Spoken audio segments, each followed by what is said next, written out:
आपका स्वागत है हमारे चैनल में। और ये कक्षा 8 विज्ञान भारती का पार्ट 2 का अभ्यास प्रश्न है। पहले प्रश्न में सही विकल्प चुन करके लिखना है। थर्माकोल का दूसरा नाम क्या होता है?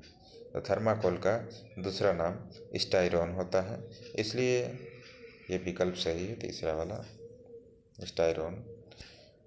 पौधों का मुख्य पोषक तत्व क्या होता है? तो पौधों का मुख्य पोषक तत्व नाइट्रोजन होता है। फेरिक ऑक्साइड मिलाने पर कांच किस कलर का हो जाता है? तो वो है हल्का नीला। खिड़कियों में कौन सा कांच प्रयोग होता है, साधारण या मृदु कांच? अब ये सही और गलत का निशान लगाना है। सही कथन के सामने सही का और गलत कथन के सामने गलत का। तो फोटोक्रेमिक कांच प्राप्त करने के लिए उसमें कुछ सिल्वर आयोडाइड मिला दिया जाता है, ये सही विकल्प है। रेयान एक प्राकृतिक रेशा है, यह गलत विकल्प है। रेयान कैसा है? मानव निर्मित होता है। सीमेंट, साबुन, उर्वरक, प्लास्टिक ये सभी मानव निर्मित वस्तुएं हैं, इसलिए सही विकल्प है। एंटीबायोटिक दवाओं का उपयोग कीटाणुनाशक के रूप में किया जाता है, ये गलत विकल्प है।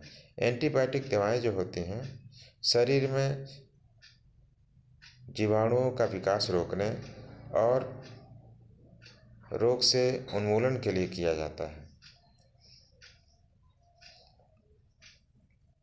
नीचे दिए गए शब्दों की सहायता से रिक्त स्थानों की पूर्ति करना है। पहला है मेलामाइन का उपयोग प्लास्टिक के बर्तन बनाने में किया जाता है। सूत, रेशम, ऊन प्राकृतिक रेशे होते हैं। धूप के चश्मे सूर्य की पराबैंगनी किरणों से आँखों को बचाते हैं। सोडियम हाइड्रॉक्साइड और वनस्पति तेल की पारस्परिक क्रिया से साबुन प्राप्त किया जाता है। संश्लेषित रेशों से बने कपड़े अधिक टिकाऊ और सस्ते होते हैं। अब हम लोग बात करेंगे क्वेश्चन आंसर की। प्राकृतिक एवं मानव निर्मित वस्तुओं से आप क्या समझते हो? उत्तर है प्रकृति से हमें अनेक वस्तुएं प्राप्त होती हैं। प्रकृति द्वारा प्रदत्त वस्तुओं को प्राकृतिक वस्तुएं कहते हैं, जैसे पहाड़, नदियाँ, समुद्र, झीलें, मिट्टी, वायु आदि। जो वस्तुएं मनुष्य द्वारा निर्मित करी जाती हैं उन्हें मानव निर्मित वस्तुएं कहते हैं, जैसे वस्त्र, कृषि यंत्र, मकान, साबुन, सीमेंट आदि। अगला प्रश्न है किन्हीं 4 प्रकार के कांच के नाम लिखिए। तो कांच के 4 प्रकार हम ये लिखे हैं: साधारण या मृदु कांच, कठोर कांच, फ्लिंट कांच, फोटोक्रोमिक कांच। अगला सवाल है पॉलीथीन, टेफ्लॉन, एक्रिलिक, बेकेलाइट के एक उदाहरण लिखना है उपयोग का। तो उत्तर है पॉलीथीन का उपयोग थैली बनाने में, टेफ्लॉन का उपयोग नॉन स्टिक बर्तन पर ऊष्मारोधी परत चढ़ाने में, एक्रिलिक का उपयोग काट एवं ट्रकों की खिड़की बनाने में, बेकेलाइट का उपयोग बिजली के प्लग, स्विच, कंघी, पेन और हत्थे बनाने में किया जाता है। साबुन और अपमार्जक में अंतर। देखिए साबुन और अपमार्जक में क्या अंतर है। साबुन जो होता है यह वनस्पति तेल और सोडियम हाइड्रॉक्साइड या पोटेशियम हाइड्रॉक्साइड की पारस्परिक क्रिया द्वारा बनाया जाता है, जबकि अपमार्जक ये पेट्रोलियम और हाइड्रोकार्बन से बनते हैं।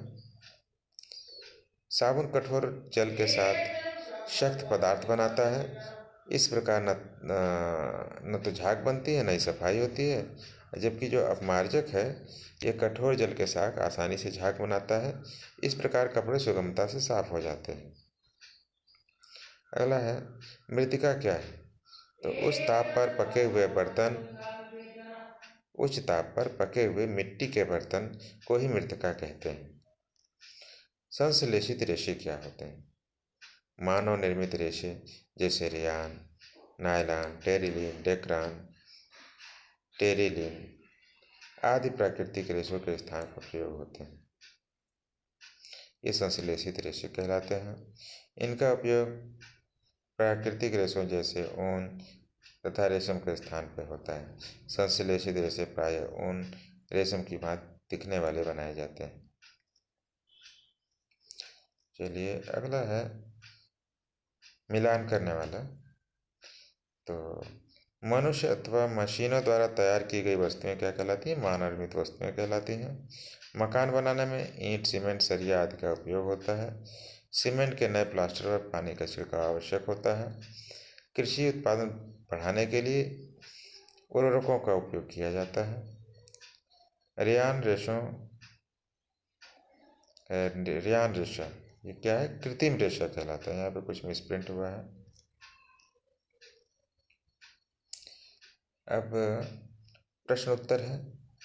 भूमि में पोषक तत्वों की पूर्ति के लिए कौन कौन से उपाय किए जा सकते हैं? भूमि में पोषक तत्वों की पूर्ति के लिए भूमि को जोत कर कुछ समय छोड़ देना चाहिए, इससे पोषक तत्वों की पूर्ति पर्यावरण से स्वतः हो जाए। फसल चक्र के नियमों का पालन करना चाहिए। भूमि में पोषक तत्वों की तत्काल पूर्ति के लिए विभिन्न प्रकार रासायनिक खादों का प्रयोग किया जाना चाहिए।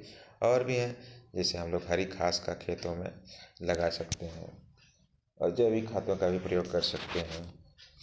धूप में बाहर निकलने पर हम धूप के चश्मों का प्रयोग क्यों करते हैं? धूप के चश्मों का प्रयोग आँखों को सूर्य की गर्मी से बचाने के लिए करते हैं। संश्लेषित रेशों से बने वस्त्र जल्दी क्यों सूख जाते हैं? संश्लेषित रेशों से बने वस्त्र हल्के होते हैं, इनमें सिकुड़न नहीं होती, इसलिए जल्दी सूख जाते हैं। अगला है क्वेश्चन, जैव निम्नीकरणीय एवं जैव अनिम्नीकरणीय में अंतर लिखिए। जैव निम्नीकरणीय, ये पदार्थ प्राकृतिक प्रक्रिया जैसे जीवाणु की क्रिया द्वारा अपघटित हो जाता है, जैव निम्नीकरणीय कहलाता है। जैसे कागज, सूती कपड़ा, ऊनी वस्त्र। जैव अनिम्नीकरणीय, वे पदार्थ जो प्राकृतिक प्रक्रियाओं द्वारा सरलता से विघटित नहीं होता, जैव अनिम्नीकरणीय कहलाता है, जैसे प्लास्टिक, थैलियाँ, टिन आदि। तो इसके साथ ही ये चैप्टर खत्म हो रहा है बच्चों।